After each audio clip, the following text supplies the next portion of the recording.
सो नमस्कार। आज का हमारा टॉपिक है जीएसएम, जीपीआरएस और एलटी। तो ये मैंने स्क्रीन शेयर करी है, अभी आपके साथ में आपको दिख रही होगी। ठीक है, इसमें ये आर्किटेक्चर है जीएसएम का। जीएसएम के कुछ फुल फॉर्म है। बीटीएस का फुल फॉर्म है बीएसएस का द बेस स्टेशन है, बीएसएस का बेस स्टेशन है, एनएसएस का द नेटवर्क स्विचिंग सिस्टम है, ओएसएस का ऑपरेटिंग सिस्टम है, ऑपरेटिंग सॉफ्टवेयर सिस्टम है। ठीक है, बीटीएस का फुल फॉर्म है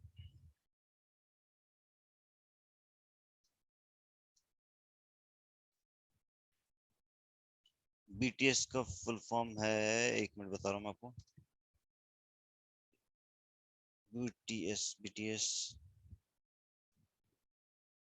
बेस ट्रांस रिसीवर स्टेशन। ठीक है, तो ये है हमारा जीएसएम का आर्किटेक्चर, जो कि सबसे पुराना मतलब मोबाइल टेलीकम्युनिकेशन में आपका 1G 2G 3G 4G ऐसे बोलते हैं ना, तो 1G भी आया था, लेकिन वो इतना सक्सेसफुल नहीं था, बड़े बड़े लोगों के पास में था, यह सिर्फ टेस्ट करने के लिए ये यूज किया था उसको। ठीक है, तो उसको अगर छोड़ दिया जाए तो जीएसएम जो आया था उसके अंदर में ये हमारा पहला एक मोबाइल डिवाइस है जिसको एमएस बोलते हैं, मोबाइल स्टेशन।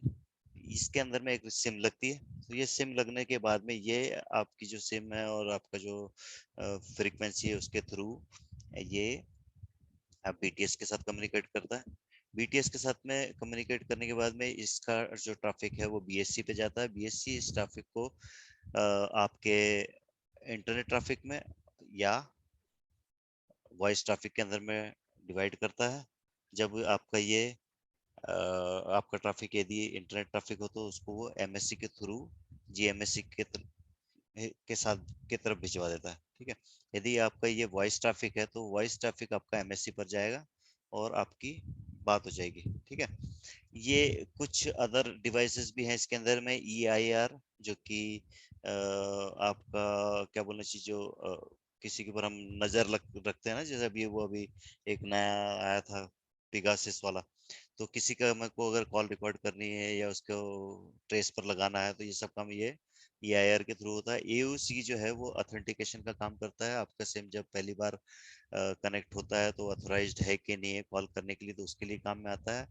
HLR जो है होम लोकेशन रजिस्ट्री, और VLR जो है वो है आपका विजिटिंग लोकेशन LR। तो ये उस टाइम में ये सारे चारों के चारों जो फंक्शंस थे वो MSC के अंदर ही थे। ठीक है, तो ये इसके साथ में ही थे।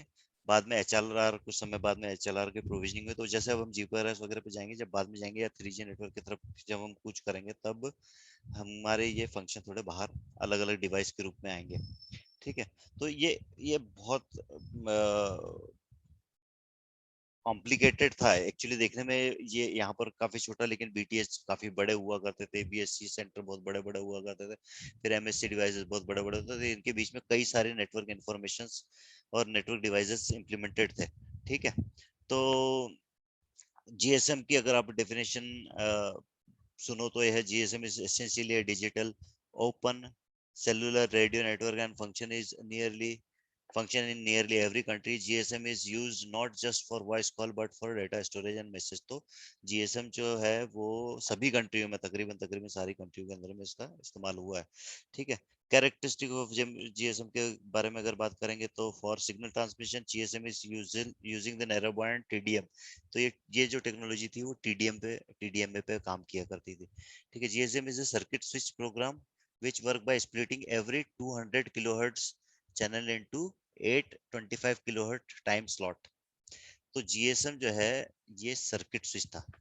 जीएसएम तक के जैसे रेडियो पर ही बात हो रही थी, इसके अंदर में कोई अलग चीज नहीं आई थी। जैसे कि टेलीविजन एक आपका एग्जांपल है, टेलीविजन थ्रू प्योरली जो है, जब तक अभी ये जो आईपी बेस्ड टेलीविजन जो आजकल चालू हो रहा है, अगर ये नहीं चालू हुए होते, अभी भी देखने में जो आ जाते हैं जो नॉर्मल डिश एंटीना नहीं लगाते हैं और डिस्क वाले का केबल वगैरह आता है, तो वो जो टेक्नोलॉजी है उसके अंदर में प्योरली ऑन फ्रीक्वेंसी है वो नेटवर्क।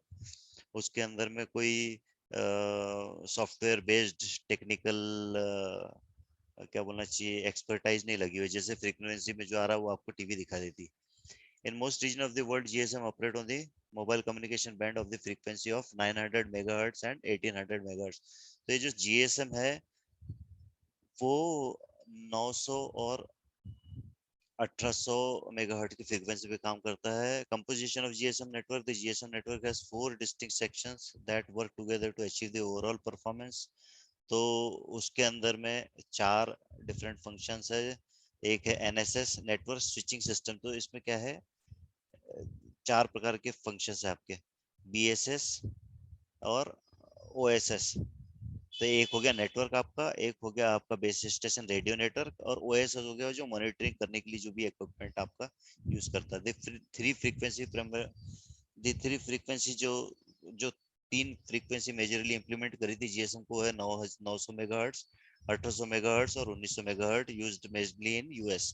तो 1900 मेगाहर्ट्ज वाली जो थी वो यूएस में यूज करी हुई थी। एडवांटेज क्या था जीएसएम का, it secure basic, it's secure because duplicating service is difficult between all the data is stored on the SIM card, तो वो secure था काफी। It is compatible with a wide range of app compared with CDMA technology, allow for simultaneous use of voice call and data. The clarity of the voice services is another existing and challenging function. Disadvantage क्या क्या थे? Okay, तो disadvantage के अंदर इसका the transmission can face interface between multiple people share the same bandwidth, तो इसमें थोड़ा ट्रांसमिशन में इश्यू हो जाता था। इसके बाद में क्या आया आपका जीपीआरएस आया। इसके बाद का जो सीजन था वो ओके, यहाँ पर देखो इसकी डिटेल इसने यहाँ पर दी हुई है। MS mobile station SIM, SIM का फुल फॉर्म क्या, subscriber identifier module. Base station सब सिस्टम, बीटीएस। बेस स्टेशन के अंदर में ये दो, बीएसएस के अंदर में ये दो चीज आ गई आपकी, BTS base transceiver section and BSc. BSc मतलब बेस स्टेशन कंट्रोलर। फिर नेटवर्क नोड एनएसएस के अंदर में क्या आ गया, एमएससी और रजिस्टर्स। और ये आपका गेटवे सर्विस स्विचिंग और ये गेटवे स्विचिंग सेंटर जो है ये दूसरे किसी पीएलएम को या फिर दूसरे किसी या फिर इंटरनेट आ गया उसके बाद में, तो वो इंटरनेट को जाने के लिए इस सर्वर के थ्रू आपका डेटा चला जाएगा। ठीक है, ओके। जीएसएम आर्किटेक्चर में ये रजिस्ट्री में कौन कौन था, एचएलआर होम लोकेशन रजिस्ट्री, जब यूजर एक अपनी लोकेशन के अंदर में तो उसको होम लोकेशन के अंदर में यहाँ पर रजिस्ट्री है इसकी। फिर वीएलआर, अगर विजिटिंग लोकेशन में है तो ये VLR. Authentication centre, equipment identity register ER, ये हो गया आपका, ये पुलिस वालों के पास में, ये कोर्ट में जाके या पुलिस या कोई इन्वेस्टिगेटिंग एजेंसी इसके लिए अप्लाई करेगी, फिर इसके बाद में अप्रूवल होगा, ई आई आर में इसका IMEI नंबर लगेगा, उसके बाद में वो ट्रेस पर मोबाइल आ जाएगा। तो ये इसका ये काम है, और ये it is very critical and important aspect जो कि हिडन है फ्रॉम आउटर वर्ल्ड, या दुनिया में सभी लोगों को जानकारी नहीं होती इसके बारे में, लेकिन ये सबसे इम्पोर्टेंट है, वन ऑफ द। इसके बगैर इसमें इसके कारण टेलीकॉम ऑपरेटर की बहुत बड़ी फजीयत हो सकती है इसमें, अगर कोई गड़बड़ी आई तो। फर्दर आइडेंटिफायर तो TMSI और EMSI। EMSI तो हो गया आपका इमजी, इसको एमजी बोलते हैं, ये बाय डिफॉल्ट आपके सिम कार्ड के अंदर में एमजी रहती है। लेकिन एक बार जब समझ लो इसको उस तरह से समझ सकते हैं आपकी, दो डिवाइसेस ने एक बार कम्युनिकेट कर लिया एमजी के थ्रू, लेकिन अब हमको उसको उसकी क्या बोलना चाहिए आपको, सिक्योरिटी के पर्पज से उसके हमको उसके ईएमजी को हिडन करके रखना है, तो ये बाद में इस टेम्पररी आईडी, जैसे दो दो मित्र दो लोग मिले, उनका नाम A और B था, और जब उनकी अच्छी दोस्ती होगी तो उन्होंने एक कोड बना के दिया, या ये कोड बार बार वो चेंज करते हैं हर रोज। किसी दिन और C के नाम से बात करते हैं, किसी दिन राम और श्याम के नाम से बात करते हैं, इस तरह से। तो मोबाइल जब दो मोबाइल या मोबाइल सिस्टम जब कम्युनिकेट करता है ऑन द नेटवर्क, तो वो टीएमजी का इस्तेमाल करता है। देन अब जो फ्रीक्वेंसी की बात बताई थी वो वही वापस रिपीट हो रही है। जीएसएम फ्रीक्वेंसी में कौन कौन सी थी, 900, 1800 और 1900 तो ये आपकी यूएस के अंदर में। तो इसके कितने पेयर होते हैं चैनल, 200 के किलोहर्ट्ज और 124 पेयर होती है। और टाइम डिवीजन मल्टीप्लेक्स जब आया तो फिर इसको टाइम से मल्टीप्लाई कर दिया गया 8 कनेक्शन के थ्रू, TDM। ठीक है। GSM फ्रीक्वेंसी फिर ये वो यही चीजें हैं। 1800 के अंदर में कितनी रहेगी? ओके। फुल रेट स्पीच क्या मिलेगी? ये रहा इसका रेट। आपको क्या मिलना था इसमें? स्पीच का रेट ये था और 9.6 KB इसकी कैपेसिटी थी। ठीक है। एथेंटिकेशन के अंदर में, यूजर एथेंटिकेशन के अंदर हम अभी ज्यादा डीप डाइव नहीं जा रहे, लेकिन ये एथेंटिकेशन के लिए AUC generate, transfer to MS, SIM to MS है, कौन सी क्रिप्टो की वगैरह यूज कर रहे थे, वो सब दिया हुआ इसके अंदर में। अब एनक्रिप्शन कैसे होता है वो भी हम स्कीप कर सकते हैं GSM के अंदर में। उसके बाद में आया क्या? GSM ही चल रहा है। ठीक है। अब ये टेलीकॉम की जो टेलीकॉम का जो स्टैंडर्ड्स है, वो स्टैंडर्ड एक स्थिर होता है उसका स्टैंडर्ड। उसके बाद में वो दूसरी की तरह अप्रोच करने लगता है। जैसे कि 2G चालू हुआ, थोड़ा बेटर किया उसको हमने तो 2.5G बोलने लगे, फिर उससे अच्छा हुआ तो 2.7G, या कुछ अलग नाम दिया उसको, कोई अलग चीज एक इम्प्लीमेंट करी, तो उसके स्टैंडर्ड प्रोग्रेसिव है, इनपुट करते रहते हैं, उसके ऊपर काम करते रहते हैं। फिर एक स्टैंडर्ड को स्टॉप करने के लिए, क्योंकि हमको दूसरा स्टैंडर्ड चालू करना, तो 2 साल के बाद में उसको फिर एक बड़ा नाम दे देते हैं। वर्जन, जैसे वर्जन होते हैं आपके, वर्जन 1, वर्जन 2, तो वर्जन 1.1, 1.5, 1.6, जब मेजर चेंजेस आ गए तो वर्जन 2.2 से चालू हो जाएंगे। उसी प्रकार इसका भी। तो ये HSCSD, GPRS और एज जो है, ये GSM के स्टैंड एनहांसमेंट है। तो एनहांसमेंट में क्या किया इन्होंने? High speed circuit switch. अब देखो, अब यहाँ से कमाल चालू हो गया। मतलब GSM तो चला कुछ दिन तक के, साल 2 साल के अंदर, लेकिन जो इम्प्रूवमेंट जब आने लगे और उसका इम्प्लीमेंटेशन होने लगा, तब टेलीकॉम एक फुल स्पीड में आगे बढ़ने लगा। ठीक है। तो ये एनहांसमेंट था इसका, HS, high speed circuit switch data. इसमें क्या किया इन्होंने? इसकी स्पीड होगी 14.4। ठीक है। Maximum speed 57 KB, net speed जो भी एक अप्रोक्सीमेट स्पीड 40 के। Time based payment, faster and cheaper. तो यहाँ पर उन्होंने क्या किया? कुछ टाइम बेस्ड इसकी बिलिंग, टाइम बेस्ड बिलिंग चालू कर दी उन्होंने। पहले तो कैसा था कि स्पीड बेसी थी। उसके बाद में आया जो मेजर अपडेट इसका आया इसी में 2 में, वो है GPRS में। तो GPRS में क्या हुआ? GSM infrastructure enhancement, packet oriented. यहाँ सर्किट स्विच से पैकेट स्विच की तरफ इवॉल्व हो गया। इवॉल्व वर्ड मैं अभी इसलिए यूज करूँ क्योंकि इवॉल्व वर्ड आगे भी यूज में आएगा। हमने बोला कि LTE है, LTE है हमने बोला, लेकिन LTE पूरा हुआ है कि नहीं हुआ, या 5G पूरा हुआ है कि नहीं हुआ, वो उसको फिर उन्होंने LTE को LTE इवॉल्व कर दिया। LTE हम समझने लगे LTE की स्पीड आ गई, हमने LTE की एक रेंज रखी कि उसको भाई ये इतनी रेंज तक के इसको हम LTE मानेंगे, उसके बाद हम 5G बोलने लग जाएंगे इसको। वैसा हुआ। तो LTE के बाद जो आया वो आया इवॉल्व LTE। ठीक है। इसलिए मैंने ये इवॉल्व वर्ड यहाँ इस्तेमाल किया, लेकिन इवॉल्व का इसका हाल फिलहाल में ये इंग्लिश एक्सप्लेनेशन है। ये कोई कांस्टेंट नहीं है, मतलब नाम नहीं है। इवॉल्व नाम इस्तेमाल होगा LTE के साथ में, इसके साथ में नहीं होगा। GSM infrastructure allow IP। तो पहले कैसा चल रहा था? सर्किट स्विच पे जा रहा था फ्रीक्वेंसी के थ्रू। फिर बाद में जब वो NSS के अंदर जाता था, तब वो ATM के थ्रू या फ्रेम रिले के थ्रू, किसी भी थ्रू, वो जो जो उसका ट्रांजैक्शन हो रहा था वो अलग बात हो गई। लेकिन रेडियो पार्ट के अंदर में वो रेडियो रहा। उसके बाद में फिर वो ज्यादातर जगह पर अलग अलग टेक्नोलॉजी के थ्रू आया। यहाँ पर allow IP packet to be sent and received across mobile network. तो ये वो दौर आ गया जब यहाँ पर मोबाइल के थ्रू IP पैकेट जाने लगे। थ्योरेटिकली मैक्सिमम स्पीड की थी 171.2 kbps using all 8 time slot।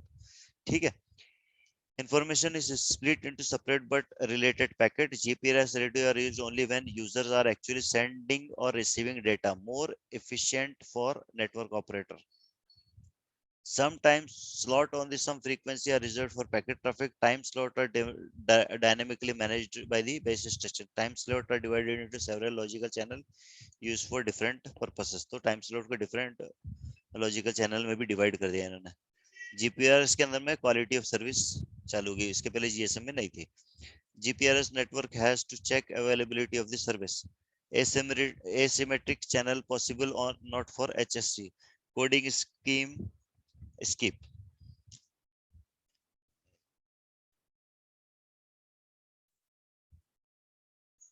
30 ये टाइम स्लॉट से रिलेटेड हम डिस्कस नहीं करेंगे अभी।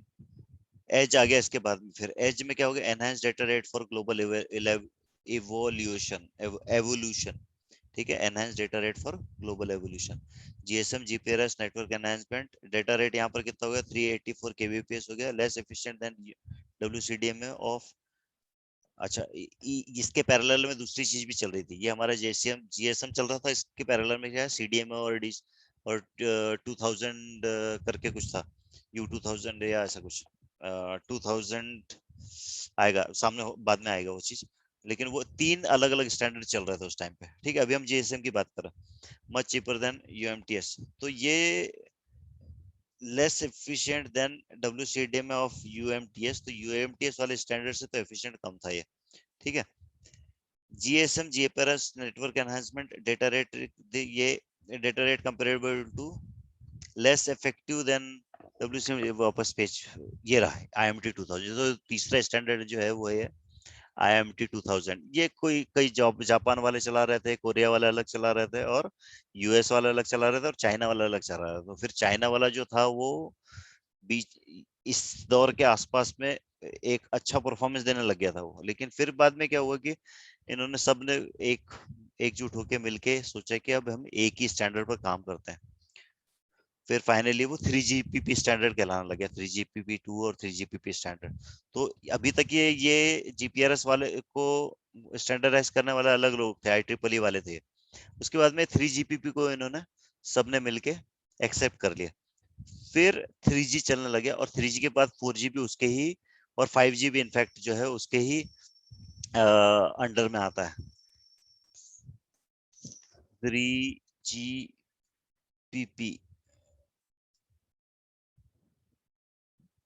ओके, ये देखो जैसे रिलीज 16, ये रिलीज 16 है, इसका मैं अभी थोड़ी देर में आपको पेज दिखाता हूँ। उसके बाद में अभी पहले हम इसको समझते हैं, फिर इसको कोई एक अच्छा, मैं इंटरनेट से अच्छा क्या बोलना चाहिए, पिक्चर मिलेगा तो वो मैं बताऊंगा, तो फिर थोड़ा ज्यादा डीप में समझ में आएगा। पर ये 3G की ओर आ रहे हैं हम जीपीआरएस के बाद में। ठीक है, तो इसके अंदर में ये यूएमटीएस वाला आर्किटेक्चर हो गया। यूएमटीएस वाला आर्किटेक्चर जीएसएम वाले आर्किटेक्चर के साथ कंपेयर है, तो काफी आसानी होगी यहाँ समझने में। तो ये रहा लाल कलर का जो है वो सारा आपका जीएसएम का आर्किटेक्चर। क्या क्या होता है इसमें, जीएसएम, बीएससी, बीटीएस, बीएससी, इसके बीच में एक ट्राउ ट्राउ करके एक इक्विपमेंट होता है, TRAU, जो 8 बिट को जो जो भी फ्रीक्वेंसी को कन्वर्ट करता है एक प्रॉपर उसके अंदर में, तो ट्राउ का एक बहुत इंपॉर्टेंट रोल रहता है इसके अंदर में। ठीक है, अब यूएमटीएस वाले के नेटवर्क के अंदर में इन्होंने बीएससी को हटा करके आरएनसी लगा दिया। आरएनसी का फुल फॉर्म क्या है, रेडियो नेटवर्क कंट्रोलर, और आपके बीएससी का क्या है, बेस स्टेशन कंट्रोलर।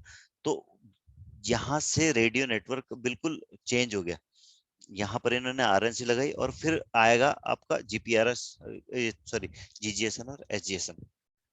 ठीक है, तो फिर आपका पूरा नेटवर्क ही चेंज हो गया। नेटवर्क कैसे चेंज हो गया, एक पार्ट हो गया नेटवर्क जिसको जिसके अंदर में जीपीआरएस और सॉरी जीजीएसएन और एसजीएसएन आएगा। ठीक है, वो पैकेट कोर वाला नेटवर्क हो गया, एक हो गया पैकेट कोर नेटवर्क। फिर क्या हुआ कि जो ये एमएससी वाला नेटवर्क था वो अलग हो गया, तो वो उसको बोलते हैं सर्किट स्विच नेटवर्क। वो हो गया सर्किट स्विच नेटवर्क, मतलब सिर्फ कॉल जाएगी वहां पर, तो उसके अलग इक्विपमेंट हो गए। फिर हो गया आपका ये बीएससी वाला, ये पूरा एरिया जो है ये कहलाने लगा फिर आपका रैन नेटवर्क। ये रेडियो वाले लोग तभी काफी मतलब अंडरस्टैंडिंग में प्रॉब्लम इसलिए आ जाती है क्योंकि ये इस तरफ के जो लोग हैं वो सिर्फ यहाँ पर उन्होंने एक चीज चेक कर लेनी है, टेस्ट कर लेनी है, इस तरफ में उनके पास काफी काम है, रेडियो पार्ट में उनके पास काफी काम है चीजें टेस्ट करने का। लेकिन यहाँ पर उन्होंने आईपी एड्रेस या कोई भी कनेक्टिविटी चेक कर ली, फिर उसको वो इस तरफ देखते नहीं, इस तरफ देखते नहीं, तो कोई भी नहीं देखते। तो इनका नॉलेज इस तरफ का हो जाता है पूरा पूरा, कोर वाले का नॉलेज इस तरफ का हो जाता है, और पैकेट कोर वाले का नॉलेज नीचे की तरफ में आईपी वालों का हो जाता है। तो ये तीनों डोमेन के लोग आपस में कोई मतलब एक्सपर्टीज, कॉमन एक्सपर्टीज लाने में असक्षम हो जाते हैं। 8 8 10 10 साल तक काम करते हैं, लेकिन वो अपने जोन में काम करते रहते हैं, और उनको पूरे पूरे नेटवर्क का हल्का फुल्का आइडिया रहता है। तो यूएमटीएस के टाइम ऐसा हो गया कि ये वाला जीएसएम नेटवर्क जो था उसी के अंदर में हमने आरएनसी। अच्छा, इसके साथ साथ में क्या होता है कि जीएसएम के अंदर में इंटरफेसेस के नाम थे अलग अलग, ठीक है, वो नाम चेंज होके यहाँ पर भी अलग हो जाएंगे। अभी ये समझना भी काफी कॉम्प्लिकेटेड है कि इंटरफेस के नाम क्या है, तो उसको यही समझ लेना ज्यादा अच्छा है। फॉर एग्जाम्पल, अगर 2G अगर ये है, हम 3G की बात कर रहे हैं, तो ये और ये कनेक्टिविटी का इन्होंने एक नाम दे रखा है, ये और ये कनेक्टिविटी का एक नाम दे रखा है, ये और ये कनेक्टिविटी का एक नाम दे रखा है, जैसे कि ए इंटरफेस, सी इंटरफेस, है ना, इस तरह से नाम देकर रखा हूँ। और तुम्हारा हर एक प्रकार के नेटवर्क का, जैसे मुझे याद आ रहा है GI, हाँ, 3G के अंदर जी आई इंटरफेस, GX इंटरफेस। तो GX इंटरफेस जो है वो एक प्रॉपर, क्योंकि ये दोनों जिससे बात कर रहे हैं उसको उन्होंने एक नाम दे रखा, तो वो काफी कॉम्प्लेक्स हो जाती चीज, लेकिन हम यहीं से समझ लेंगे उसको, तो वो आगे करके हमको काम करेगी कि ये कम्युनिकेशन के लिए राउटर स्विचिंग और आईपी वाले जो होंगे उनको तो मालूम है कि एक आईपी इंटरफेस रहता है, उसका उसका कोई नाम देने की जरूरत नहीं, आईपी एड्रेस देने की जरूरत है, तो ये, लेकिन इसमें ऐसा नहीं रहता। इसमें कैसा है कि बीएससी से जो कनेक्ट होती है लिंक, उसको वो वही नाम से पुकारेंगे और वही नाम से समझेंगे। लेकिन ये क्या होगा, 2G से जब 3 में जाएगा तो वो उसका नाम चेंज हो जाएगा, और 3G से 4G में जब जाएगा तो और एक बार नाम चेंज होगा, तो 3 बार नाम चेंज होंगे इन्हीं लिंकों के। या तो वो फंक्शन खत्म हो जाएगा, वो डिवाइस खत्म हो जाएगा, या कोई नए डिवाइस आ जाएंगे तो उनके अलग अलग नाम होंगे, वो भी शायद इस स्लाइड के अंदर में आगे होगा। ठीक है, तो ये दो प्रकार की चीजें समझनी इसमें। एक चीज तो हमने समझ ली कि कैसे क्या था जीएसएम, दो दो प्रकार की नहीं, 3 प्रकार की। एक अभी जो अच्छे से समझ में नहीं आएगी, काफी कंफ्यूजन रखेगी, वो ये है कि यूएमटीएस क्या हो गया अब, और फिर 2000 क्या आ गया अब, और सीडीएमए कहाँ से आ गया। तो ये एक तीसरी चीज, तीसरा एस्पेक्ट है इसका। जीएसएम के जमाने में 3 प्रकार के रीजनल वो थे, 3 प्रकार के, जैसे इंडिया अमेरिका के साथ नहीं गया और रशिया के साथ गया, ऐसा बोलते हैं ना हमारे जियो पॉलिटिकल कॉन्सेप्ट के अंदर में। उसी प्रकार 3 प्रकार के लोग थे जो लगे पड़े हुए थे ये मोबाइल टेलीकम्युनिकेशन के पीछे। तो तीनों ने अपनी अलग अलग टेक्नोलॉजी बनाई। फिर 3G आते आते ये सारी एक ही टेक्नोलॉजी होगी, ये ऐसा समझना ज्यादा यूजफुल है, ठीक है, ज्यादा आसान है। तो एक चीज वो समझ ली, दूसरी चीज ये समझ ली कि इसके आर्किटेक्चर में कौन कौन से इक्विपमेंट होते हैं, ये चीज समझ में आ गई। तो फिर तीसरी चीज ये कि ए नोड बी से आरएनसी कनेक्ट होता है तो उस इंटरफेस को क्या बोलते हैं, ठीक है, आरएनसी से आरएनसी कनेक्ट होता है उस इंटरफेस को क्या बोलते हैं, राइट। आरएनसी से एमएससी, ये कभी ऐसा नहीं होगा कि एमएससी से डायरेक्टली मोबाइल कनेक्ट हो जाएगा या एमएससी से डायरेक्टली बीटीएस कनेक्ट हो जाएगा, ऐसा नहीं। क्योंकि टेक्नोलॉजी बनाने वाले ने ऐसा बनाया कि टावर से बीटीएस कनेक्ट होगा, बीटीएस से बीएससी कनेक्ट होगी, और बीएससी जाके बात करेगी आपकी एमएससी से, या फिर, क्योंकि ये तो था नहीं, ये तो 2G के अंदर था नहीं, ये दोनों ही एमएससी कर रही थी यहाँ पर काम। जो यूएमटीएस आया उसके अंदर में आरएनसी आया, तो ये फिर आपकी बीएससी की जगह आपके आरएनसी ने ले ली, ठीक है ना। अब और आगे बढ़ते हैं। और देखो एमएस, यूएमटीएस के अंदर में एमएस यू सिम कर दिया उसको, पहले सिम थी अपनी एमएस के अंदर में, यहाँ पर एमएस के अंदर में यू सिम कर दिया है, ठीक है, यू ट्रैन। ये ये आपका एक इक्विपमेंट यहाँ पर कुछ नया लग रहा होगा, वहां बीटीएस की जगह ले ली, आपकी बेस स्टेशन की जगह, बीटीएस की जगह नोड भी नहीं ले ली, और बीएसएस की जगह आरएनसी ने ले ली, ठीक है। ये हो गया आपका रैन पार्ट। नेटवर्क नोड में क्या है, क्या नई चीज आई है, ये यूएमएससी कर दी, वहां पर एमएससी थी सिर्फ, और रजिस्टर्स ऐड कर दिए इसमें। तो रजिस्टर पहले इसी के अंदर में रहता था, एमएससी के अंदर में। जीएमएससी जैसे का वैसा है, उसके अंदर में कोई चेंज नहीं हुआ। Complete new network functionality, access control, congestion prevention, security relevant task, handover, connection. तो इस, अच्छा, 3 चीज मैंने बोली थी, ये चौथी चीज है। एक हैंडओवर समझना भी एक कॉम्प्लिकेटेड टास्क। हैंडओवर मतलब क्या हुआ, हैंडओवर, हैंडओवर के लिए ये टिपिकली एकदम रेडियो या फ्रीक्वेंसी लेवल पर अंडरस्टैंडिंग करने की चीज, ये काफी कॉम्प्लेक्स है मेरे जैसे व्यक्ति के लिए। आप लोग जो इंजीनियरिंग वाले हैं उनके लिए, टेलीकॉम इंजीनियरों के लिए तो आसान बात होगी। तो उसके अंदर में उस फ्रीक्वेंसी के अंदर में कौन से वाली सिग्नल का, कौन से वाली स्लॉट को खाली रखने का क्या रीजन था, उसका क्या नाम रखा उसके अंदर में, ऐसे बहुत कॉम्प्लेक्स चीजें हैं उसके अंदर में, कि 11वें नंबर का स्लॉट खाली खाली रहेगा और 17 वाला ठीक रहेगा, और वो काफी डीप अंडरस्टैंडिंग होगी नेटवर्क की। तो ये वो वो एक कॉम्प्लेक्स चीज हो गई। और ये हैंडओवर, हैंडओवर किसके बीच का हैंडओवर, मोबाइल एक एक बीएससी से एक, अपने क्या बीएससी थी क्या थी, हाँ, एक नोड बी से दूसरे नोड बी में गया। मोटरसाइकिल पे बैठ के आप गाड़ी चला के जा रहे हो, तो वो एक टावर से हट के उसके दूसरे टावर पे गया। तो ये एक प्रकार का हैंडओवर हो गया। ठीक है। दूसरे प्रकार का हैंडओवर ये हो गया कि आप कार से बैठ के एक शहर से दूसरे शहर चले गए, तो वो फिर आपकी एमएससी चेंज हो जाएगी सीधे सीधे, है ना। तो मेरे शहर की एमएससी अलग है, आपके शहर की अलग है, आप रायपुर पहुंच गए और मैं इंदौर के अंदर में हूँ, तो वो एक तरह का अलग हैंडओवर हो जाएगा। ठीक है। तो ये सब भी चीज समझनी है इसके अंदर में। ओके। अब ये फिर फ्रीक्वेंसी की बात करने लगे। Each carrier can operate in one of the following mode, TDA. अब ये यूएमटीएस के अंदर में टीडी पहला वाला अपना तो टाइम स्लॉट वाला था, और ये टाइम स्लॉट और फ्रीक्वेंसी दोनों ही इस्तेमाल कर सकता है। 7 पेयर चैनल है इसके अंदर है, 15 टाइम स्लॉट है, 12 डुप्लेक्स एफडीडी अगर यूज करोगे तो 12 डुप्लेक्स, और 190 की फ्रीक्वेंसी है इसके अंदर में। तो ये फ्रीक्वेंसी के एस्पेक्ट में।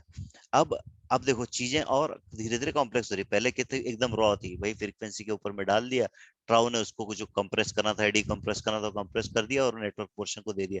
लेकिन जो फ्रीक्वेंसी की आपकी एक स्पेस है, मतलब मैं टेलीकॉम इंजीनियर या टेक्निकली टर्म में एकदम एग्जैक्ट नहीं बोल पाऊंगा इसको, लेकिन जेनेरिक टर्म में ऐसे कि एक फ्रीक्वेंसी है जिसकी कैपेसिटी एक बाल्टी, एक बकेट, 5 लीटर की बकेट है। ठीक है, हम डेटा को पानी समझ लेते हैं। अब आपको उसी बाल्टी के अंदर में, या एक एक कोई भी कॉन्सेप्ट ले लो, एक कोई एक स्पेस, एक एक बाय एक स्क्वायर फुट की स्पेस थी। ठीक है। अब उसके अंदर में हमें कोई मटेरियल डालना है जो उतना ही आएगा, 10 क्यूब है तो 10 क्यूब ही आएगा, लेकिन उस मटेरियल के अंदर में कंप्रेशन करने की कैपेबिलिटी थी। मतलब वो कंप्रेस हो सकती थी चीज, जैसे कि हमारा डेटा कंप्रेस हो सकता है। तो कंप्रेस करने के बाद में अगर वो डेटा भिजवाएंगे तो उस बैंडविड्थ में, एक पाइप है, वही पैकेट है, पाइप है, टंकी है, बाल्टी कुछ भी है, उसकी कैपेसिटी तो उतनी ही रहेगी। ठीक है। लेकिन हमको उसके अंदर ज्यादा चीजें डालनी है, तो कंप्रेशन करके उसकी कई सारी मल्टीप्लेक्सिंग टेक्निक, कंप्रेसिंग टेक्निक, ये ऐसे कुछ कुछ टेक्निकें हैं, वो इस्तेमाल करके उसके थ्रू डेटा भिजवाया है। तो ये एक it is one of the modulation technique, जिसके कारण जो यूजर है, जो कंज्यूमर, उसे ऐसा लग रहा है कि उसने 10 MB डेटा भिजवा दिया 1 सेकंड के अंदर में या 5 सेकंड के अंदर में। हालांकि फ्रीक्वेंसी की कैपेसिटी उतनी ही थी पहले भी और अभी भी, क्योंकि फ्रीक्वेंसी इस तरह से जैसे आपकी रोड होती है वैसी ही फ्रीक्वेंसी होती है, कि वो 4 लेन कब होगी, जब 3G से 2G के बाद में 3G, जब 3G की फ्रीक्वेंसी जब आपका आपकी गवर्नमेंट ऑक्शन करेगी, बड़ी बड़ा बैंडविड्थ, 4 4 वे लेन रोड का जब वो ठेका देगी, तब वो बड़ी हुई है। लेकिन आपने ये जो टेक्नोलॉजी का इस्तेमाल किया, वो आपने उसी एग्जिस्टिंग कैपेसिटी के अंदर उसको कंप्रेस करके इस्तेमाल किया। तो इसके लिए आपने अपने कोई इक्विपमेंट लगाया हुआ या कोई चीज लगाई होगी, जिसके कारण ये ऐसा हुआ है। ठीक है। तो ये वो टेक्नोलॉजी के द्वारा इन्होंने उसी फ्रीक्वेंसी को इस्तेमाल करके ज्यादा स्पीड बढ़ा दी या कर दी। और बहुत सारी चीजें आती है जिनका इस्तेमाल कर करके जो है नेटवर्क को अच्छा किया गया। ठीक है। अच्छा, तो इसके अंदर में आपके जीएसएम के अंदर में ये, हाँ, ये डायग्राम की मैं इंतजार कर रहा था। देखो, इसके अंदर में है पिको सेल, माइक्रो सेल। ये दिमाग में रखना इसको अभी, कि क्योंकि इससे रिलेटेड कुछ चीजें बाद में आएगी, आपको जब डीप में जाएंगे आप तब समझ में आएगी।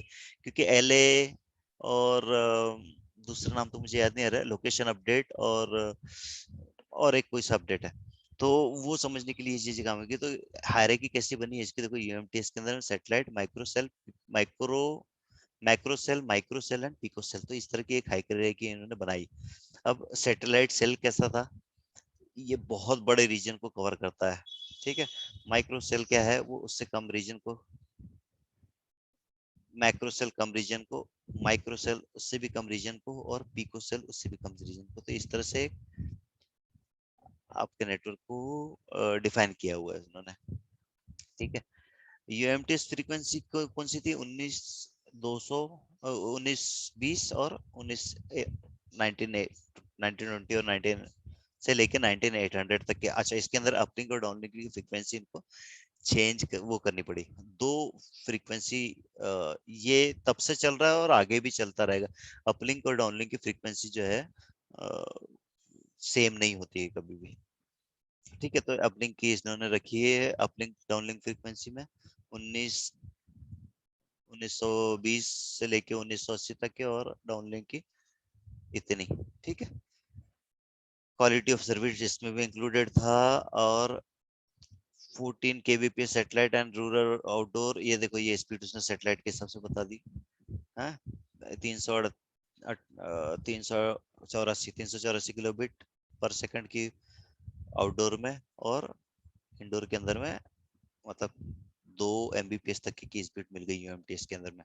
एडवांटेज क्या क्या थे इसके? Broad offer of services, speed speed variety and user friendly, और only bearer service are standard, actual application is called tele service. अच्छा, ये जो सब चीजें थी ये अलग से, speech, fax, SMS, emergency, tele service created by service provider, here is only for tele standards. तो ये इंक्लूसिव नहीं थे इसके अंदर में, ये अलग से मतलब आपके यूएमटीएस के ऊपर में ये सर्विसेज प्रोवाइड करी गई थी एज एन एप्लीकेशन। ओके, ये ये कुछ एग्जांपल दिए हुए हैं इसमें, और ये खत्म हो गया, इसको खत्म नहीं होना चाहिए वैसे हमने, क्योंकि हम वहां तक पहुंचे नहीं है अभी तक के। ये इसमें भी कुछ नहीं, इसे भी बंद करे जाए। ओके,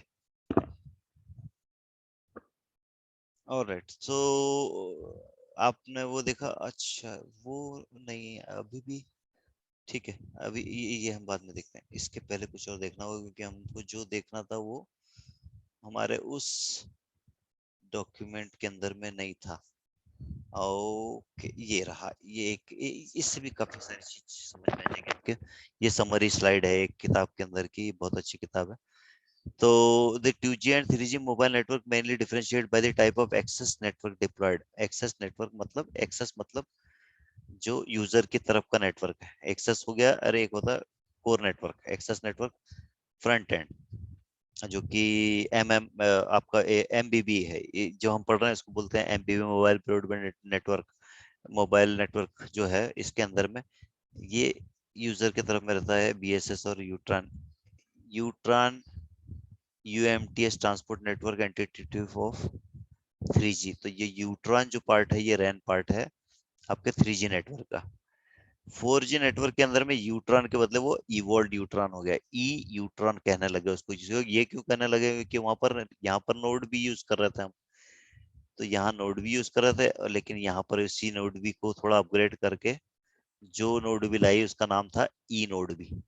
ठीक है, तो ये ई नोड भी इस्तेमाल में आने लगे। ये देखो, ये छोटी सी समरी स्लाइड है, थोड़ा समरी में है, लेकिन ये काफी डीप अंडरस्टैंडिंग के लिए बहुत आसान भी है ये समझने के लिए। देखो 2G 3G के अंदर में आपका पूरा सर्किट स्विच नेटवर्क था, इसको थोड़ा सा और चौड़ा किया जाए। हाँ, तो 2G के अंदर आपको पूरा को सर्किट स्विच नेटवर्क था, मतलब फ्रीक्वेंसी के थ्रू जो कुछ होता था, और उसके बाद में एमएसएस लगा था, उसी के थ्रू आपका डेटा और वॉइस चल जाता था। ठीक है, 3G के अंदर में क्या किया आपने? वही बीएसएस को हटाया और बीएससी को हटाया, और लेके क्या आ गया? नोड बी और आरएनसी उसकी जगह पे। ठीक है, कोर नेटवर्क में क्या लेके आया वो अभी तक के मैंने बताया भी नहीं, और मैंने आपकी स्लाइड में भी नहीं था। वो आगे आएगा जब, तब मैं बताऊंगा उसके अंदर में। लेकिन कोर कोर नेटवर्क में यहाँ पर आते आते काफी चेंजेस आ गए। ठीक है, तो जब उसके आर्किटेक्चर वाला सही पेज आएगा तब मैं आपको बताऊंगा। फिर 4G के अंदर में यहाँ पर एक चीज आ गई, ये इसके अंदर में यहाँ तो ज्यादा चेंजेस नहीं हुए, लेकिन मोर चेंजेस हो गए आपके कोर नेटवर्क के अंदर। वहां पर जो इधर जीजीएसएन और एसजीएसएन करके इक्विपमेंट या फंक्शन बोल लो आप उसको, या थे तो इक्विपमेंट फंक्शन में इसलिए बोल रहा हूँ क्योंकि 5G में अब फंक्शन आ जाएंगे सब।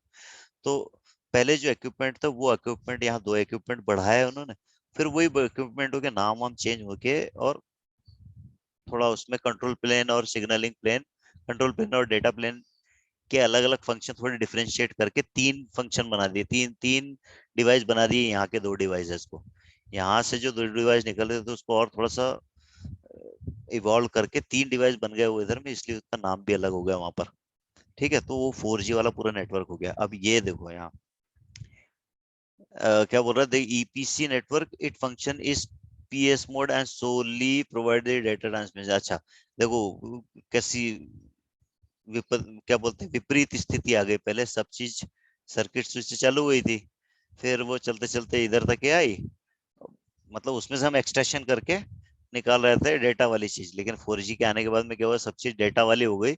और फिर हम सर्किट स्विच को भी, मतलब वो आपने वी ओ VoLT देखा होगा।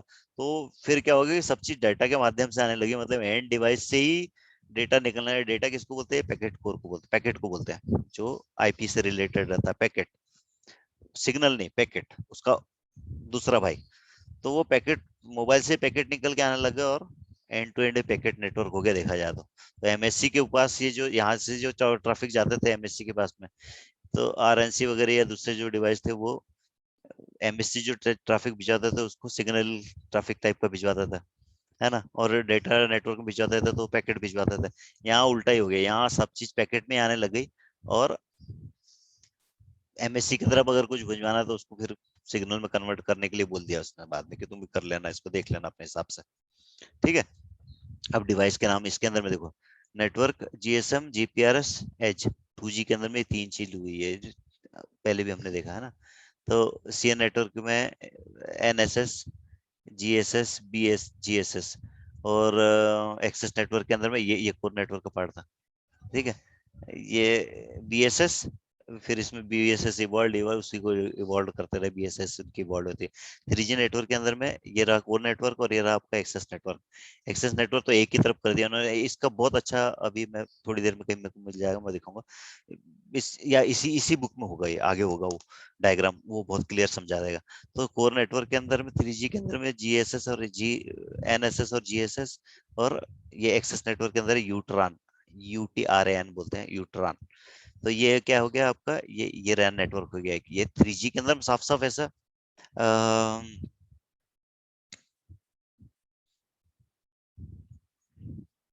3G के अंदर ऐसा साफ साफ हो गया कि ये रैन का नेटवर्क हो गया आपका, और ये आपका ऐसे 3 नेटवर्क होगा। और drawing,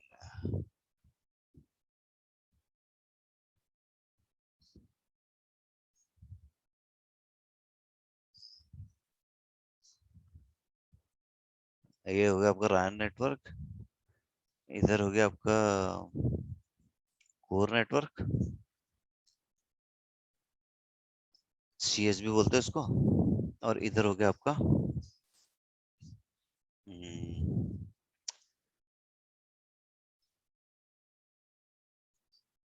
पैको पैको network, packet core network, ऐसा बाकायदा साफ साफ इस तरह से हो गया उसका। ठीक है, तो चलो आगे देखते हैं आगे।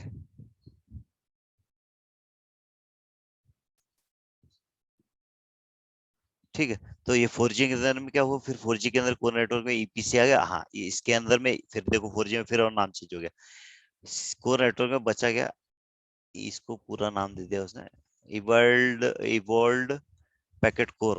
और ईपीएस का फुल फॉर्म है, ईपीएस का फुल फॉर्म क्या है भाई, इवॉल्ड इवॉल्ड पैकेट सॉल्यूशन है कि क्या है, इवॉल्ड पैकेट सर्विस। डिस्कनेक्ट हुआ क्या कुछ, ओके नहीं आ गया आ गया, okay. EPS, EPS full form in telecom, हाँ, इवॉल्व पैकेट सिस्टम, सिस्टम ही है बस और कुछ नहीं।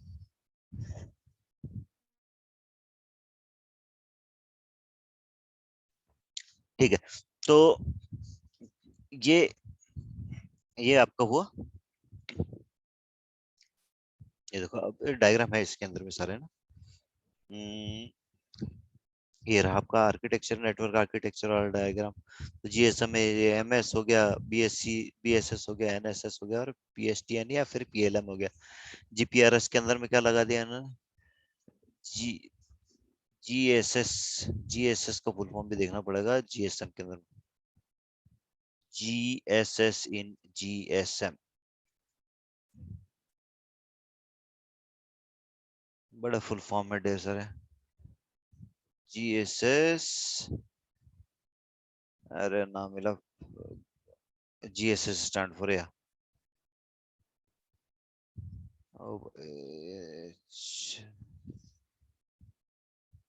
कमाल ही हो गया। तो गूगल को ना मिला जीएसएस,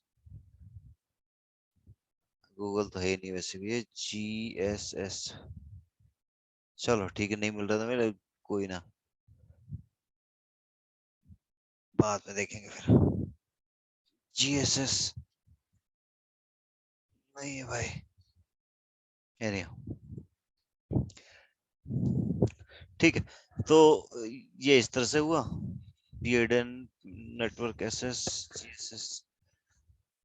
यूएमटीएस के अंदर में क्या यूट्रॉन हो गया, देखो ये यूएमटीएस, दी एचएसपीए एवोल्यूशन, ये यूट्रॉन, ये network, BSS, NSS, BSS, GSS का तो यही बता देगा यार, कहीं और ढूंढने की जरूरत है। ये रहा जीपीआरएस सब सिस्टम, इधर उधर भागने की जरूरत ही नहीं। तो जीएसएस का फुल फॉर्म है जीपीआरएस का सब सिस्टम। ओके, नेक्स्ट, नेक्स्ट क्या था वैसे। हाँ, ये रहा आपका 4G। 4G के अंदर में ये हो गया, ये आईएमएस जो है ना, सॉरी नाम जो मैंने आपको सर्किट कोर जो बताया था उसको ये भी बोलते हैं, आईएमएस भी बोलते हैं, ठीक है। आईएमएस को भी फुल फॉर्म देख लो एक बार। IMS, international mobile subscriber identity, ये तो इमजी का है। आईएमएस का only IMS, only IMS.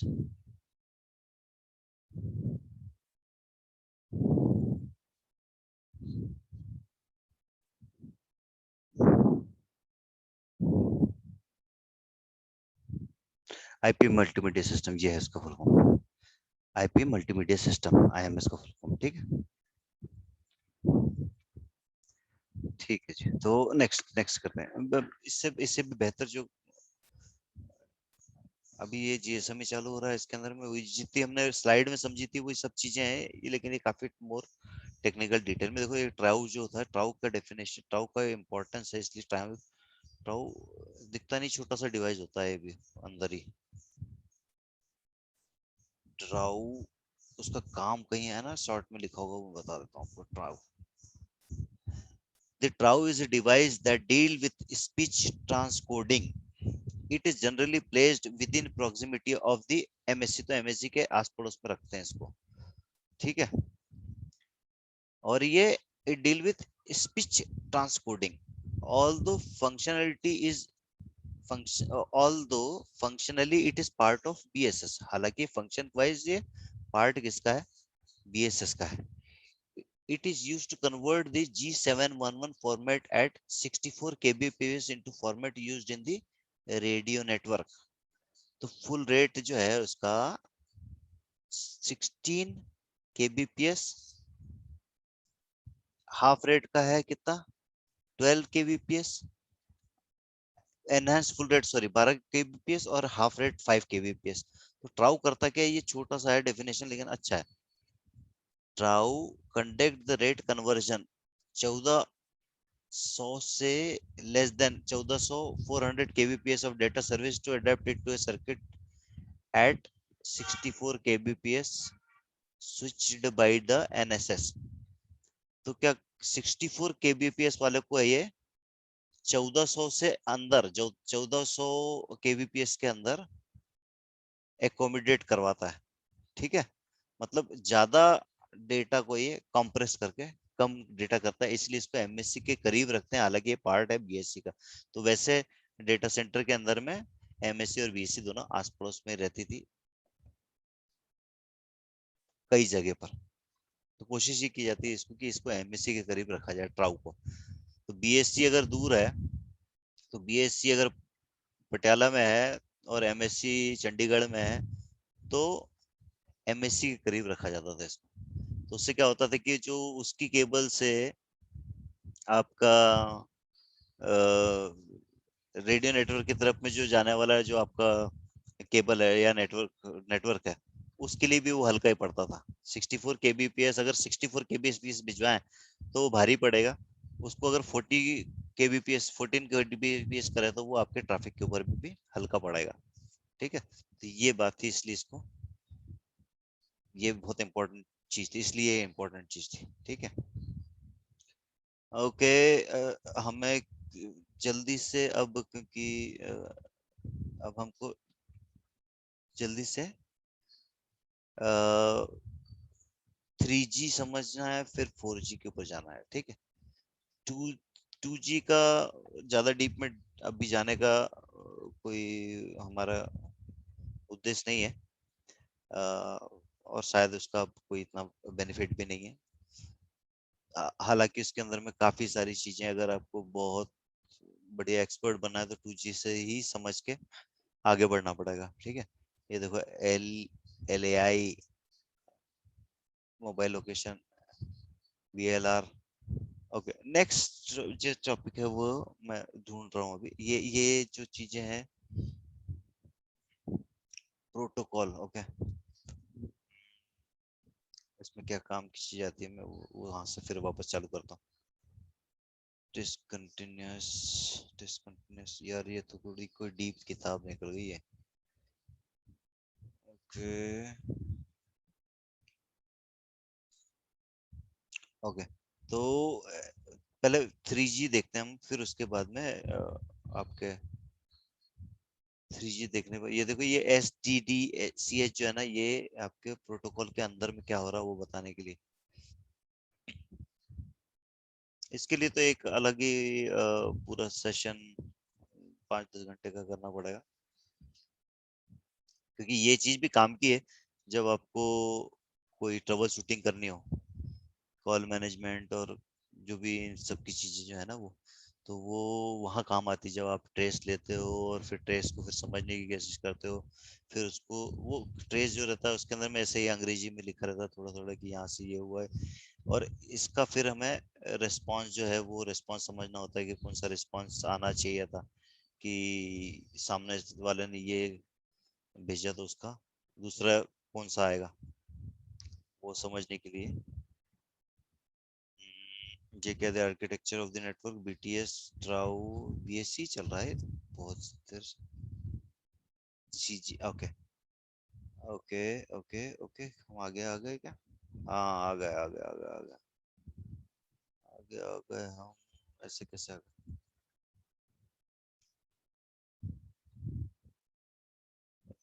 HLR, यार, ओके, ठीक है, हम ऐसा करते हैं, नेट से ही पढ़ते हैं, बुक के अंदर में थोड़ा कॉम्प्लेक्स है। नेट के डायग्राम से ज्यादा जल्दी पकड़ लोगे और जल्दी समझ लोगे, इसमें लिखा ज्यादा है और हमको समझना ज्यादा है। ठीक है, तो मैं 3G आर्किटेक्चर की इमेजेस निकालता हूँ पहले, तो सबसे पहला काम गूगल वो करके, माइक्रोसॉफ्ट बिंग जो भी है मेरा। अब उसमें से मैं एक 3G, पहले 3G हम इसलिए देख रहे हैं क्योंकि हमको 4G के पास जाना है, उसके पहले हम 3G से थोड़ा सबक ले लें, to be more accurate. 3G से सबक लेंगे और फिर उसको हम 4G में समझेंगे। तो इसको हम 5-10 मिनट के अंदर में समझते हैं, जितना समझ सकते हैं। और इंटरनेट इतना स्लो है कि ये भी खुलने में समय लगा रहा है।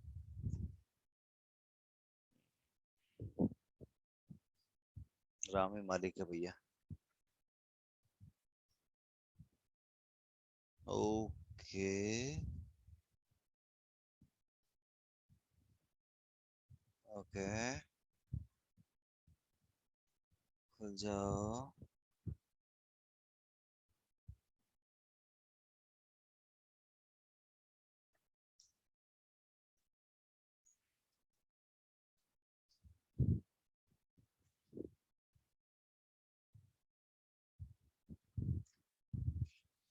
तैयारी पूरी नहीं है अपनी भी, इसलिए ये दिक्कत हो गई।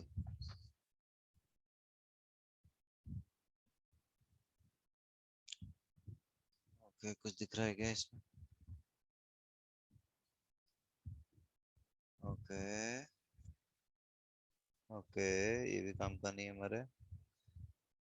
हालांकि ये डायग्राम से कुछ सीखा जा सकता है, 1 मिनट पीछे चलते हैं। देखो, 2G, 2G MSC और अच्छा, अब एक नई चीज आई है। उसका नाम है जी GSM, 2G 3G 4G। 2G 3G 4G सबको एक साथ चला सकते हैं, ये लेटेस्ट अभी 2-3 साल के अंदर में ये इसका कॉन्सेप्ट चल रहा है। मेरे दिमाग में भी आया तो मैं बता देता हूँ। उसका फुल फॉर्म मुझे अभी फिलहाल याद नहीं आ रहा है, जैसे याद आता तो मैं इसी सेशन के अंदर बता दूंगा।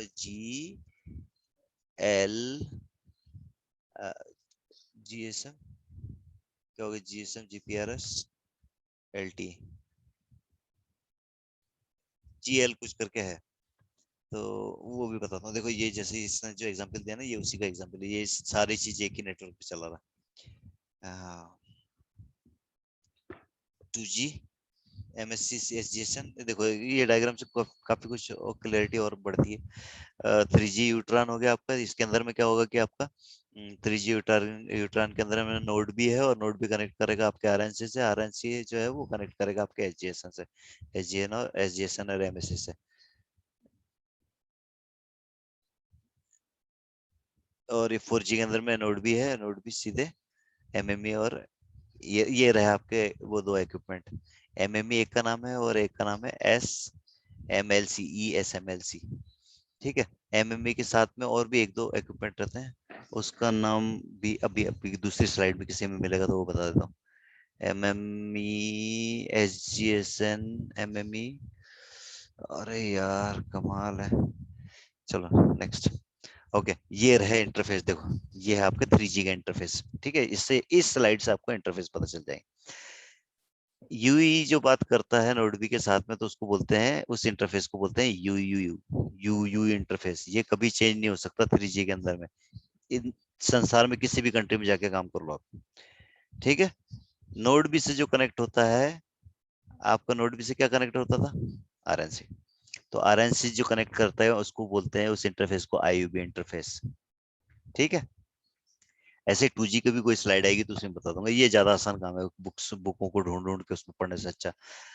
और देखो यहाँ कोई से भी RNC से कनेक्ट हो रहा है, कोई भी नोड भी कनेक्ट हो रहा है, कैसे हो रहा है? IUB से हो रहा है। ठीक है। RNC टू RNC कम्युनिकेशन के लिए क्या है? IUR। 4G के अंदर में इनके बीच में भी कनेक्टिविटी हो जाएगी, देखना आगे चल के वो स्लाइड आएगी तो वो बताऊंगा। RNC के बीच में RNC से RNC कोई बात करें तो RNC to RNC hand over अगर होना हो तो IUR के थ्रू हो जाएगा। ठीक है। ये है वो इंटरफेस। अब RNC कनेक्ट काय काय से कर रहा है? SGSN से कर रहा है। ठीक है। और MSC से कर रहा है। तो इन इंटरफेस का नाम क्या है? MSC, क्योंकि कोर नेटवर्क है। MSC VLR का भी काम कर रहा है। फंक्शन एक ही में है MSC के अंदर में, विजिटिंग VLR के। ठीक है। HLR का भला अलग है। तो सर्किट स्विच जो है वो कनेक्ट हो रहा है RNC से IUCS इंटरफेस पे। और पैकेट स्विच जो है, पैकेट कोर जो है, यानी कि SGSN जो है वो कनेक्ट हो रहा है IUPS से। ठीक है। अब ये इनके भी इंटरफेस के नाम रहते हैं, वो इस स्लाइड के अंदर में नहीं है, इस पिक्चर के अंदर में नहीं है। वो जब आएगा तो वो मैं आगे बताऊंगा। EIR का काम जैसे कि आपको पहले ही पता था क्या है, ये पुलिस वालों के काम का है और नेशनल सिक्योरिटी से रिलेटेड चीज है। यहाँ पर बैठा वाला आदमी फोन को पूरी तरह से और जनरली हम आम आदमी कब कब इस्तेमाल करते हैं इसको? जब हमारा फोन चोरी हो जाता है तो हम इसको पुलिस वालों को देते हैं। पुलिस वाले फिर एक एप्लीकेशन बनाते हैं और एक नंबर आपका ट्रेस पे डाल देता है। ठीक है। VLR बाहर भी है, बाहर भी हो सकता है, लेकिन एमएससी का पार्ट भी है। एचएलआर का तो पता ही है आपको, प्रोविजनिंग के काम आता है ये। सिम के अंदर में जो भी प्रोविजनिंग है, quality of service etcetera etcetera, वो सारा एचएलआर के थ्रू होता है। इसको संभालने वाला अलग आदमी होता है। एयूसी जो है वो है ऑथेंटिकेशन के लिए, कि आपके ऑथेंटिक आपकी सिम सही है कि नहीं सही है। और ये होगा आपका एक्सटर्नल नेटवर्क, पीएलएम बोलते हैं इसको, और भी दूसरी चीजें हमने पुरानी वाली स्लाइड के अंदर देखे थे, अलग अलग नाम थे उसके। ठीक है, तो ये हो गया पूरा का पूरा नेटवर्क, ये इंटरनेट से कनेक्ट हो गया। ठीक, और कोई slide I 3G network architecture की, ये फिर से एक स्लाइड है, देखो इसमें एचएलआर और ये जो भी है, ये इसमें से कोई ज्यादा हमारे इम्पोर्टेंस के नहीं है। नेक्स्ट, ये स्लाइड से क्या दिख सकता है? बहुत अच्छी स्लाइड है लेकिन दिख नहीं रही है, छोड़ो उसे भी, जो दिखे उसे देखो। अब ये देखो आपका एलटीडी का आर्किटेक्चर, इसको करा जाए बड़ा, और बड़ा हो सकता है क्या? नहीं हो सकता, सॉरी। तो मैं जो दो दो नाम भूल रहा था वो था SGW और PGW। एमएमई तो बता दिया था मैंने। तो ये 4G के पार्ट हो गए, ये देखो डिवाइस बढ़ गया इधर में। ठीक है, SGW, PGW और एमएमई, ये तीन डिवाइस बढ़ गए 4G के अंदर में। इधर थे नहीं तो SGSN और GGSN 3G के अंदर में बस। ठीक है, तो ये अब ये आर्किटेक्चर देखो, काश के वो वर्ड मेरे, GLMB ऐसा कुछ नाम है, जो सभी इसी के एग्जाम्पल आ रहे हैं आज अब। तो ये जो जनरेशन चल रही है, ये जो वक्त चल रहा है 2021, यहाँ पर काफी नेटवर्क ऐसे बन रहे हैं जिसके अंदर में कुछ चेंजेस करके 2G 3G 4G तीनों को चारों को साथ में चला दिया। तो ये भी इसीलिए ये स्लाइड का भी वही उपयोग है। ठीक है, ये रहा नोड बी, ये रहा ई नोड बी, बीटीएस और नोड बी 2G के अंदर में। अच्छा, ये जब 3GPP के पास आया तो सबसे पहला स्टैंडर्ड था 99 करके, R99। 3GPP स्टैंडर्ड, हम चारों चीजें जो समझने की थी वो एक साथ में चलते रहेंगे। ऐसा कोई कोई मेरा सिलेबस लेना कोई उद्देश्य नहीं है कि एक सिलेबस लेके चल रहा हूँ। तो 3GP के आर्किटेक्ट, 3GPP के स्टैंडर्ड में R99 या इस तरह से कुछ नाम था उसका। ठीक है, टेलीकॉम स्टैंडर्ड्स, ओके, इमेज में आ जाएगा तो बहुत अच्छा हो जाएगा। इमेज, उसमें क्या है कि वो तीनों की इमेज दे देते हैं, 2000 वाले की भी और दूसरे की भी। तो ऐसी कोई इमेज मिल जाए तो मजा ही आ जाए। एक सेकेंड, नहीं, आज गूगल पे करना था यार इसको।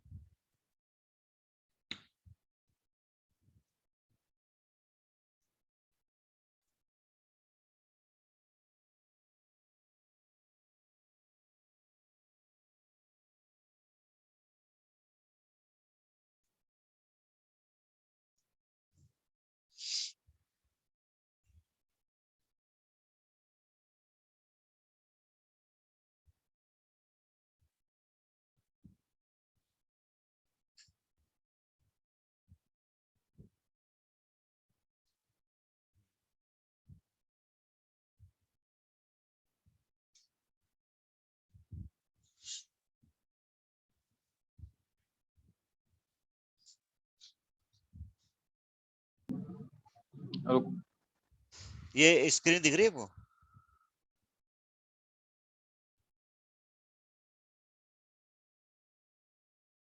ओके, सो देखो ये है आपका, जब ये 3GPP की साइड है, तो 3GPP के पहले जो था जीएसएम का जो पार्ट था वो आईटीयू वाला कर रहे थे। उसके बाद में इन्होंने 3G वालों ने, 3GPP वालों ने उसको हैंड ओवर हो गया। ये एक तरह से एक ये ग्रुप ऑफ पीपल है या ग्रुप ऑफ ऑर्गेनाइजेशन है जिन्होंने संसार के टेलीकॉम को आगे बढ़ाने का एक जिम्मा उठाया। तो रिलीज 199 के अंदर में क्या, what was in 3GPP release 199 ये लास्ट रिलीज था। इसके बाद में नाम उनका सबका चेंज हो गया और ये इस तरह से फिर रिलीज 4 5 6 7 8 9 10 18 ये जैसे जैसे ऊपर जाएंगे ये 2G से 3G, 3G से 4G और 4G से ये 5G बनने लग जाएगा। ठीक है, तो ये है ऑर्गेनाइजेशन। देखो 3GPP release 99 was the first release of the UMTS. तो ये यूएमटीएस पहले अलग चल रहा था, अलग स्टाइल से चल रहा था, ये लोग चला रहे थे उसको। ठीक है, फिर जीएसएम वालों ने, आईटी वालों ने बोला कि नहीं, you are taking the right path, तो आप क्या करते हैं, हम भी आपके साथ मिल लेते हैं। फिर धीरे से वो एक साथ में आया। उसके बाद में ये 99 रिलीज है। 99 was the first release of UMTS WCDMA standard and work on the proceeding with the introduction of HSDPA, HSUPA to form HSPA. 3GPP release 8 saw the first introduction of LTA। तो ये 3GPP 8 का जो standard इन्होंने suggest किए हैं वो जब implement हो गया तो हमें बोल सकते हैं कि LTE चालू हो गया वहां से। ठीक है, तो मैं जो बात आपको बता रहा था उम्मीद करता हूँ कि वो समझ में आ गई। रिलीज 4 5 6 7 और 8 पे आपका आके चालू हो गया LTE।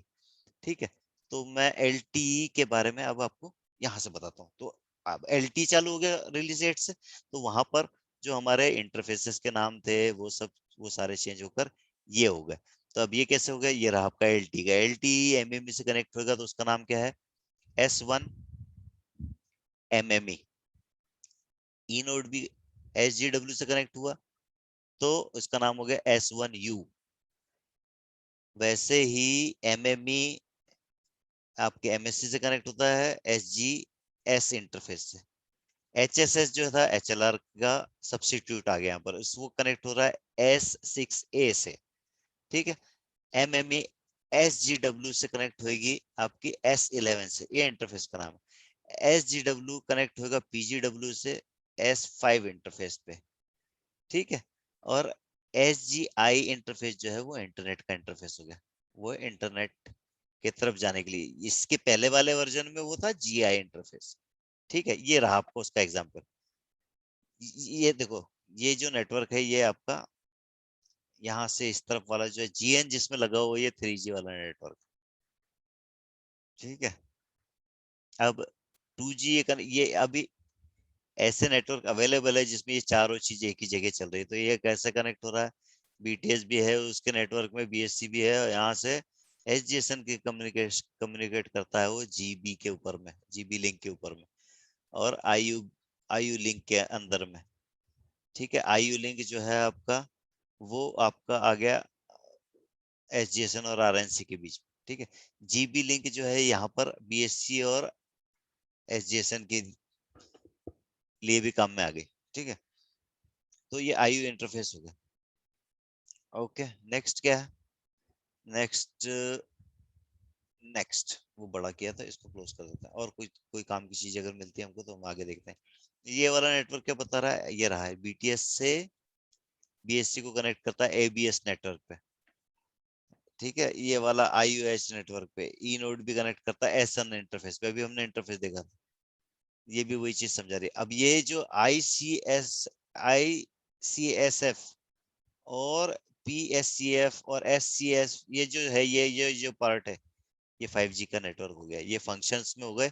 मतलब अब ये सारी चीजें, इधर तो सारी डिवाइसेस थी, ये बड़ी बड़ी मशीनें थी सारी की सारी, लेकिन 5G के अंदर में ये सारी नेटवर्क जो है आपका एक सर्वर के ऊपर में बन जाएगा। ये पोर्शन जो है वो एक ही सर्वर के ऊपर में आप डाल दो एज ए फंक्शन। आपका सर्वर कैपेबल है, कहीं पर भी रखो, क्लाउड पर रख दो चीजों को, बन गया हो। तो अब सारी चीज 5G में है।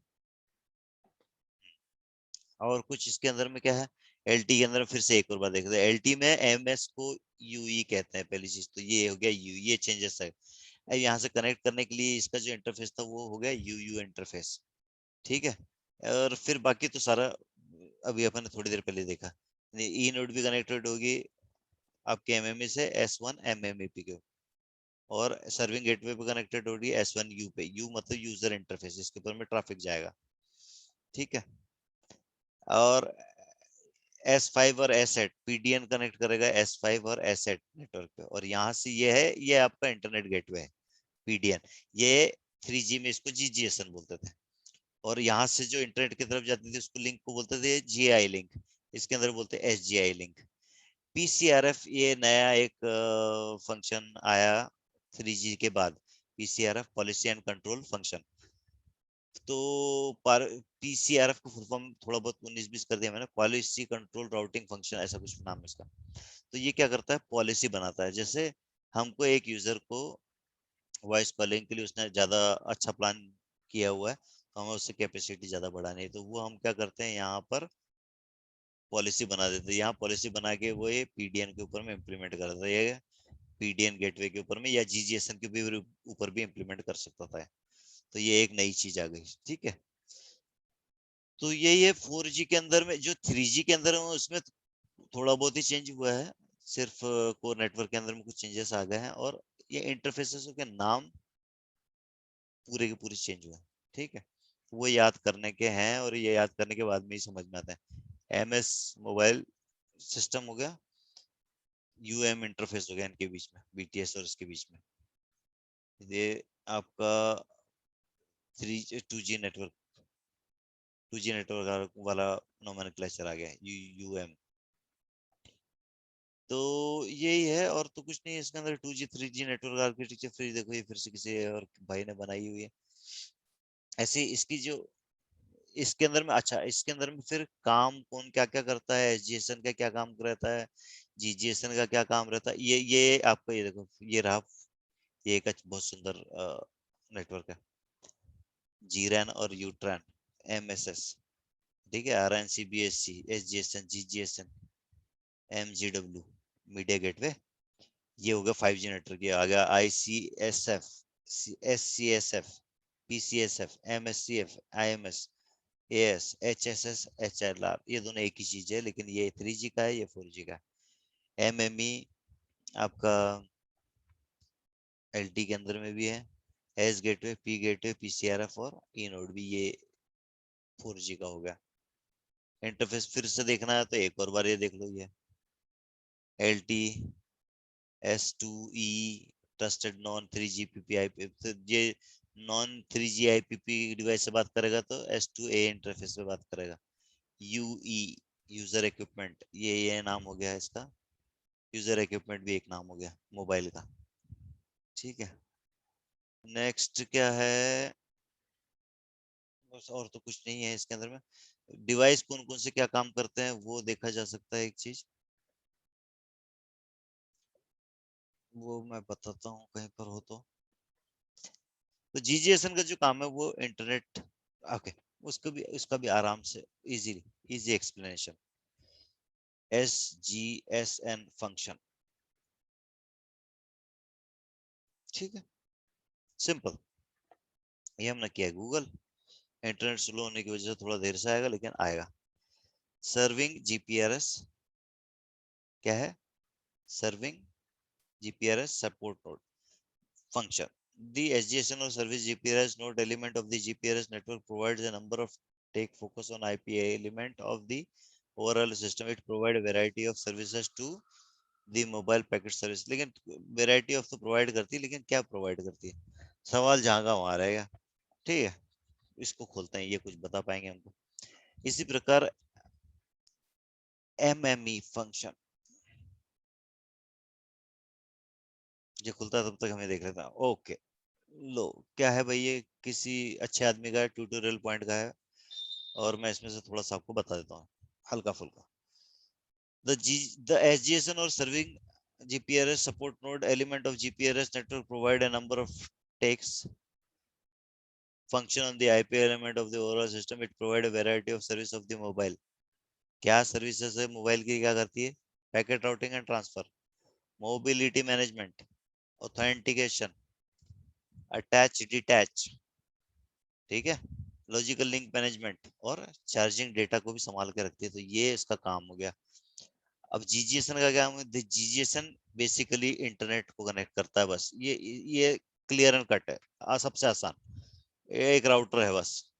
The GGSN Gateway GPRS support node is one of the most important entity with GSM edge network architecture. GGSN organize the internetworking between GPRS edge network and external packet switch network to which the mobile, मतलब इतने definition पढ़ने की भी जरूरत नहीं, इसके अंदर में क्लियर कट बात है, वो आपको इंटरनेट से मिलाता है बस।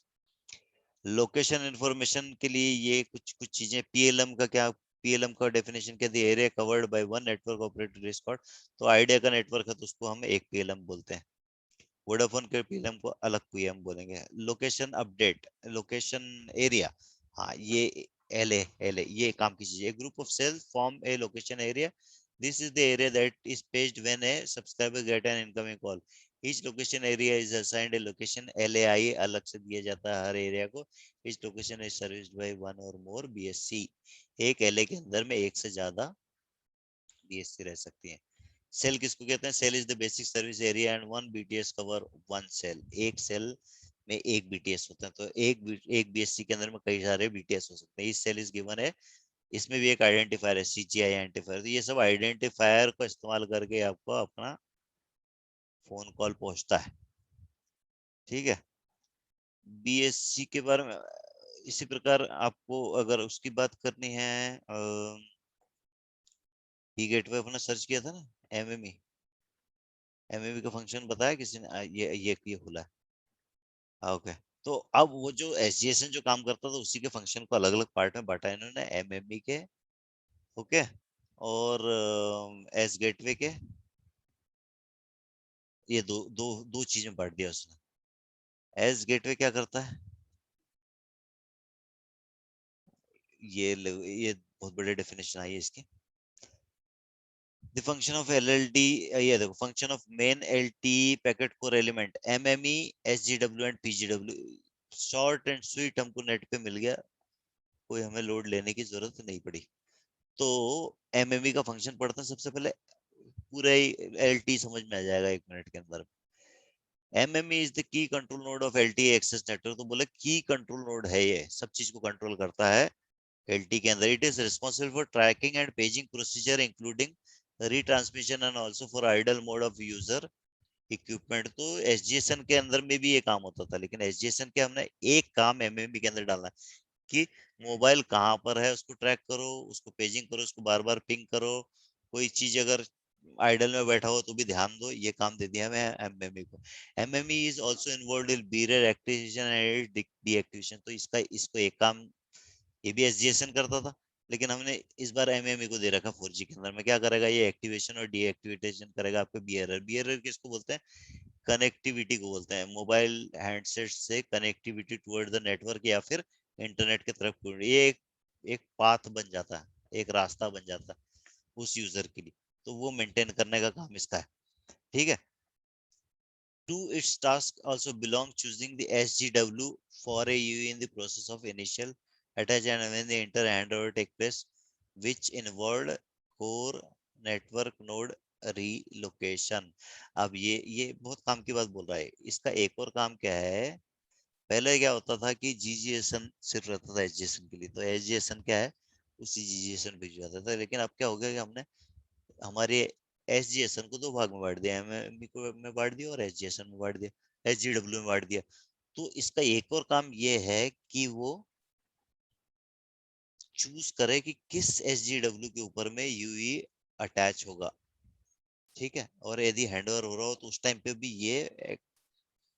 ये ही कोऑर्डिनेट करेगा कि किस एसजीडब्ल्यू पे जाके कनेक्ट हो। सपोज दो एसजीडब्ल्यू एक शहर में और दूसरे शहर में, दूसरे शहर में आप पहुंच रहे हो, तो वो डिसाइड उस रोड पे आप पहुंचने वाले हो, वहां से डिसाइड करेगा कि किस जगह का यूजर उस एसडीडब्ल्यू पे जाएगा, ना कि इस पे जाएगा, शुरू वाले पे।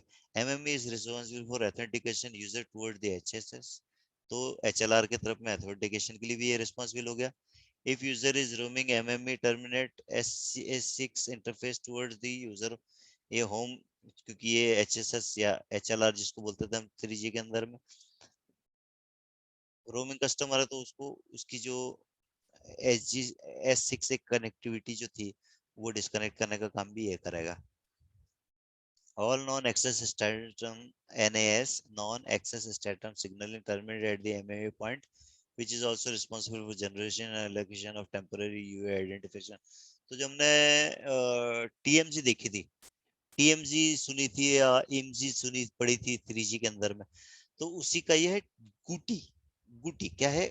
बूटी, generation and allocation of temporary UE identifier. तो वो जो नकली नाम हमने एलियास जो इस्तेमाल किया था, उसकी भी रिस्पॉन्सिबिलिटी इसी के पास में, रिस्पॉन्सिबल फॉर जनरेटिंग। इससे क्या सिक्योर हो जाता ना अपना यूजर। तो ये वाला काम भी एक हमने इसको दे दिया, तो मतलब एसजीएसएन के ही काम है ये, है ना। लेकिन अभी ये एमएमई कर रहा, तो जो चीज एमएमई कर रही है वो चीज एसजीडब्ल्यू नहीं करेगा, ये ध्यान रखना। तो अब अभी तक तो हम, क्योंकि हम उसको कंपेयर कर रहे हैं एसजीएसएन से, एसजीएसएन दोनों का काम करती थी इसमें, ठीक है।